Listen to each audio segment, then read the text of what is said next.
It was a few days before Christmas, and like many children, Yakko, Wakko and Dot were excited about it, imagining all the gifts that they were going to get. But as they were discussing this, they started to wonder about how it was possible for Santa to travel around the world in only one night, or how he got into houses that didn't have fireplace, or how we didn't get sick from eating too many cookies and milk.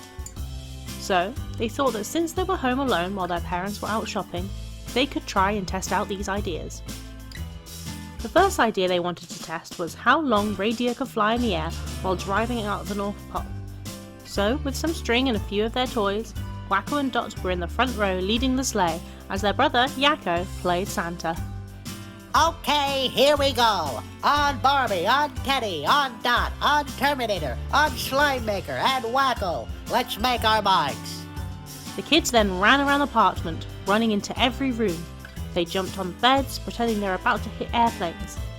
They had so much fun that they didn't realise what they were doing.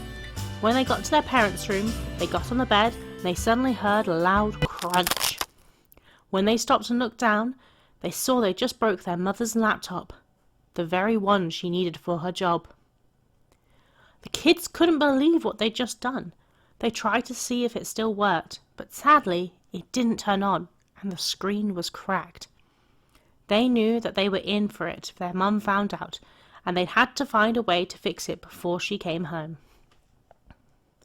So, the first thing to do was to take the laptop and hide it in their toy box. Then, Yakko went on his phone to see if there was any way to solve this problem, but sadly, every page said to just take it to a shop, and after seeing how much that would cost, they had to find another way to fix it. Luckily, they got an idea.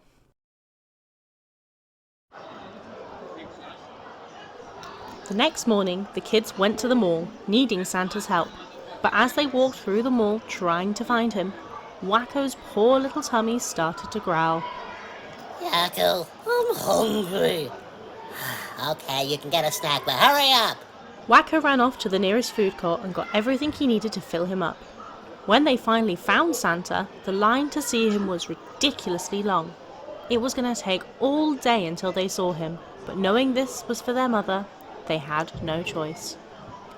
As they stood in line, bored to death, Dot noticed something that made her freak out.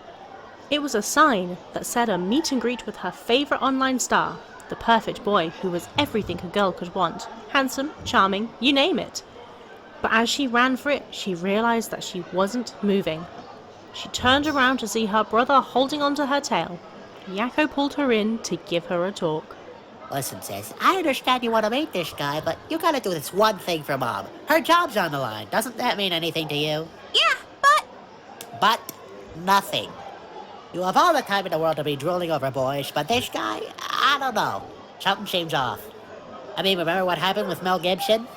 As Yakko continued, Wakko suddenly felt something that he needed to tell his brother right away. Yakko, I kind of need to go to the party, like, now. After Yakko heard that, he couldn't believe it. Was the universe really after him for breaking his mum's laptop, knowing that he was trying to fix it?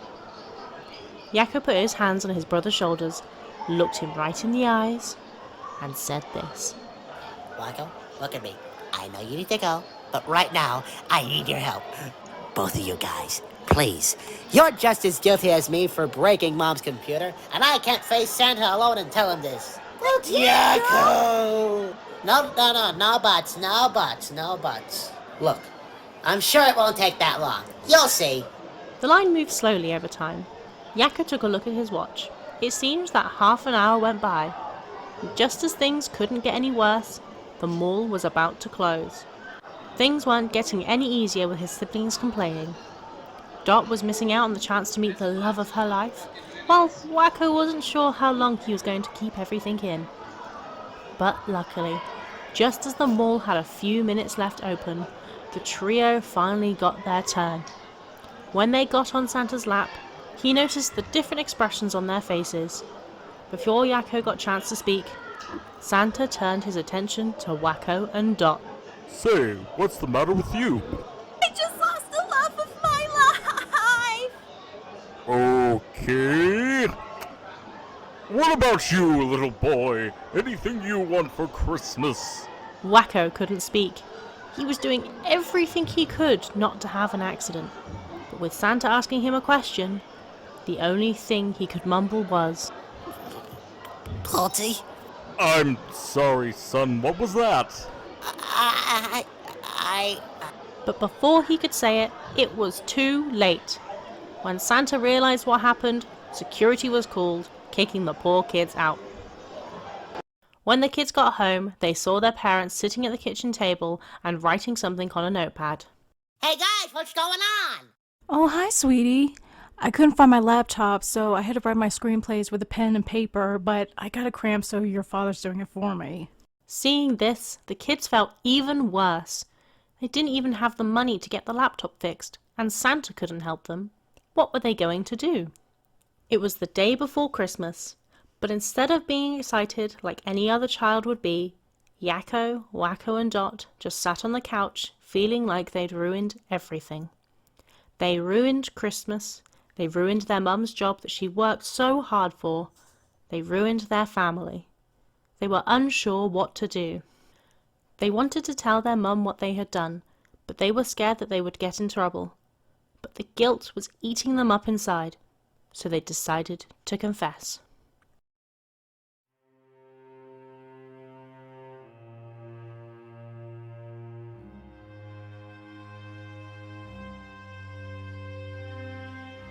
Their parents were in their room watching TV and having time to themselves, until they saw their children standing by the doorframe, looking sad. Hey, you okay? What's wrong?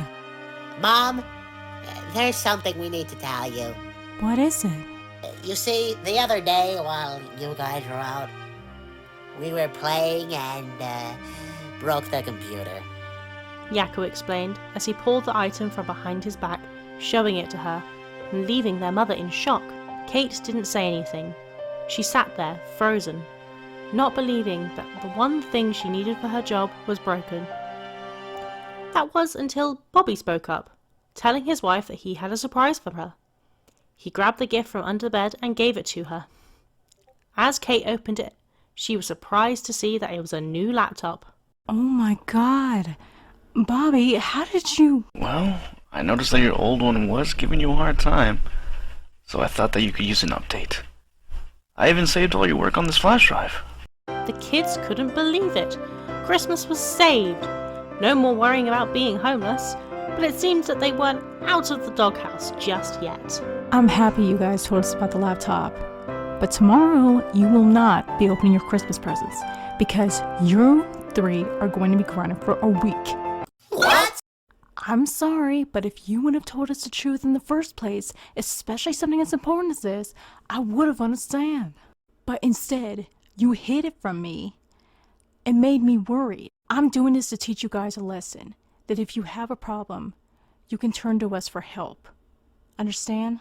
The kids agreed, and even though they had to wait longer to open their presents, at least nothing worse happened.